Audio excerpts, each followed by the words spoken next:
Hey everyone, how are you all today? I hope you're all really good. Hopefully you can see from my little old face that I'm feeling so much better 1 week after surgery. Yay! Still a long way to go. Excuse me. Still a long way to go, but the worst of it's behind me, I think, I hope. So, it's been a bit of a funny week. I really hate being stuck indoors, and I don't know if you can see from the light, it's been so grey and miserable these last few days. And when it's like this, it's the kind of weather where I just want to get outside. Let me get outside for 5 minutes, let me have some air, let me have a little bit more light, let me see a big sky, anything. So it's been really tough from that point of view, and if I'm honest, downright flipping boring. So when I got home from the hospital last week, I think it was so I had the op on the Monday, I stayed in because things had gone a bit wrong, finally got home Tuesday night, and then I think it was the Wednesday when I posted a video to you guys, and I was drugged up to the eyeballs, which is great obviously in terms of managing the pain, although the pain was still there. So the rest of that day I didn't do much really. I mean, most of the Tuesday and Wednesday I slept, a lot of Thursday morning I slept, Thursday afternoon I said, oh, what can I do? And I'd think of something I'd like to do. I don't know, read a book.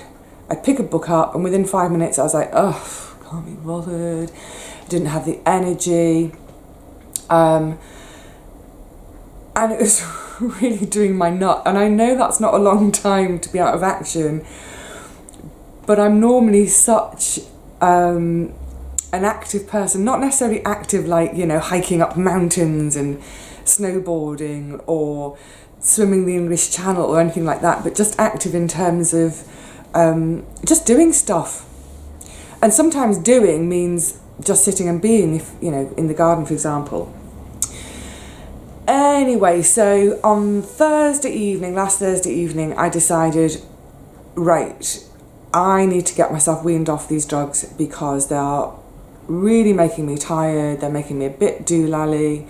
So I'm talking about the strong opiates, so morphine, for example. Now, I would like to just quickly add, hang on, little slurp.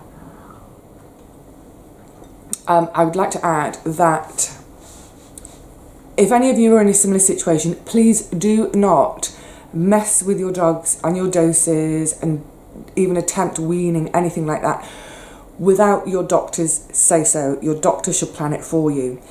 The only reason I did it for myself is because it's been part of my work for so many years. I know what I'm doing. I mean, I really should have spoken to my doctor first, but anyway, so as I said, I decided on the Thursday evening, right, that's it, I'm going to start weaning off. And at the same time, I was starting to up the physio. So there's a bit of a balancing act between the pain relief is coming down, the work is going up, and somewhere in the middle of that, there's going to be pain. That's okay.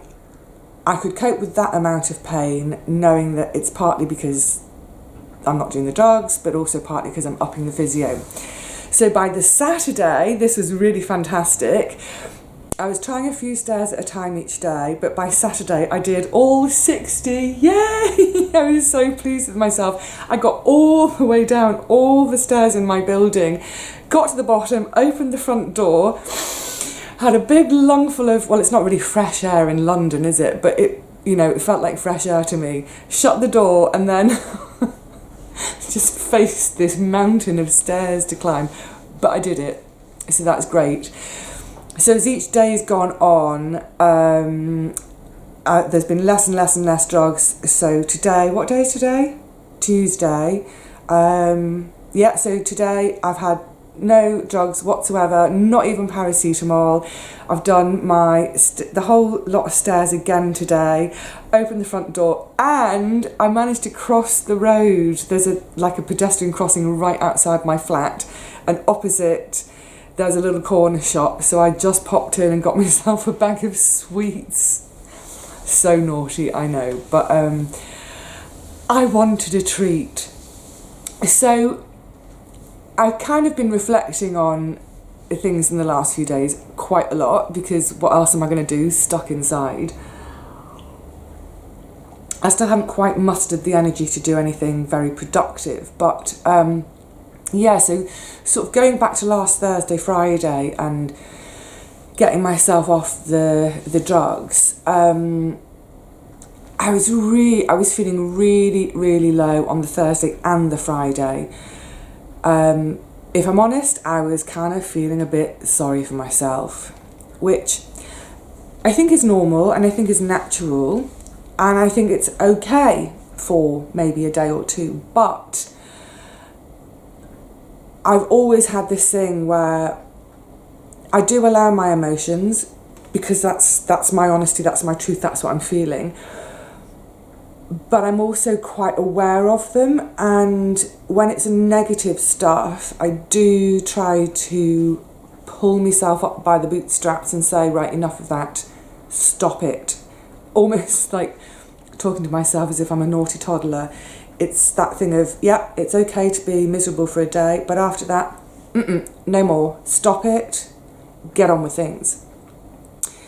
And one of the things I do to get myself out of a funk, you know, people quite often say, oh, there's always someone worse off than you. It's true, there's always someone worse off. But that's a really negative way to look at a situation, I think. It's a really just a negative life view. If we all spent all our time saying there's someone worse off than me, we'd all be, you know, pretty depressed for a long time. Hang on, I need to shift. So I like to kind of flip that and say to myself, there's always someone better off than me. And I don't want to be where I'm at. I want to be where that better off person is. And there's one particular group of people who completely and utterly inspire me like no others. And you could put them into both categories. You could put them into the worse off or the better off, depending on your point of view, depending on whether you're a half full or half empty kind of person. I'm talking about our para-athletes. Oh my goodness, they're the most amazing bunch of people on the planet. I'm now suddenly going to be lost for words, because I can't articulate how much they inspire me. I don't know if any of you are, well, you might know that I'm a complete sports nut. I don't know how much sports you guys watch, but I love the Olympics every year. And the Paralympics. Now, the Paralympics until recently haven't had much coverage either by way of on TV or even at the actual events themselves. So in 2012, when London hosted, come on London, we did a good games. The Paralympics was astonishing. I think it was probably the first time I've seen a Paralympics hosted with as much brouhaha, as much coverage, as much joy and celebration as the actual Olympics. Amazing. I spent the whole summer screaming at my TV, and Team GB that summer were just phenomenal. I follow them all still, but I think that summer in particular, probably because it was London as well, and I just graduated, I was about to start work at Great Ormond Street.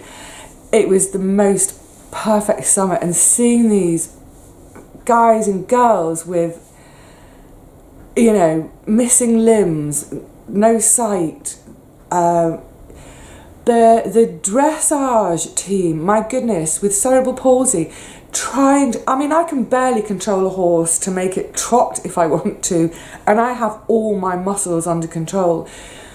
to have that kind of spasming going on and to keep it under control, to get a horse to respond to do dressage, it's crazy. So I have this thing, I call it my paraslap. So if ever I start feeling really sorry for myself, I give myself a little paraslap around the chops, because I look at these men and women and I don't judge them in terms of, oh, aren't they doing well considering their disability?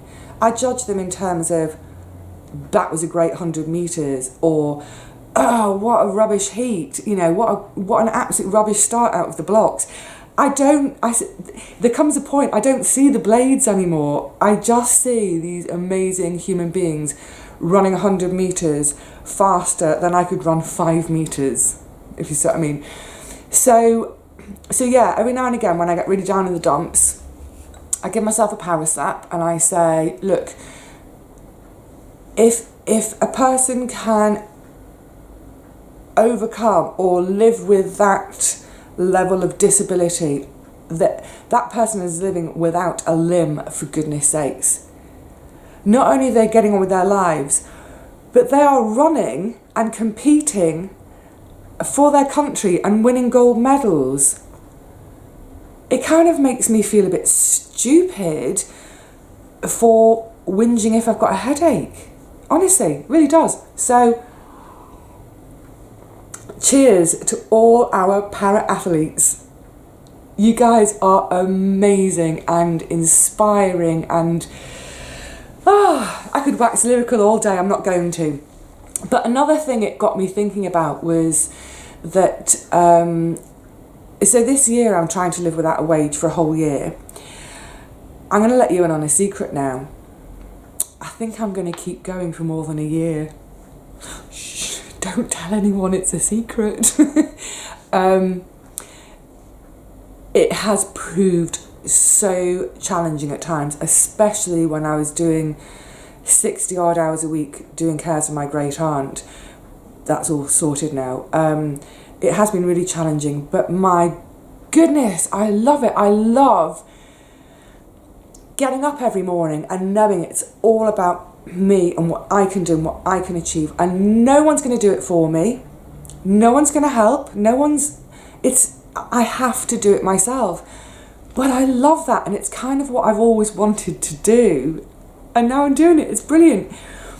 So one of my really, really strong motivators at the moment to do my physio and push myself, even when it's hurting and when I don't want to get up in the morning because it's grey and cold and my legs are hurting like anything.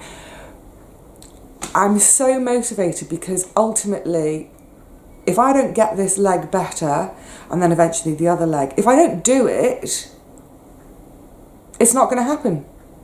You know, seeds don't sow themselves. The ground doesn't turn itself over.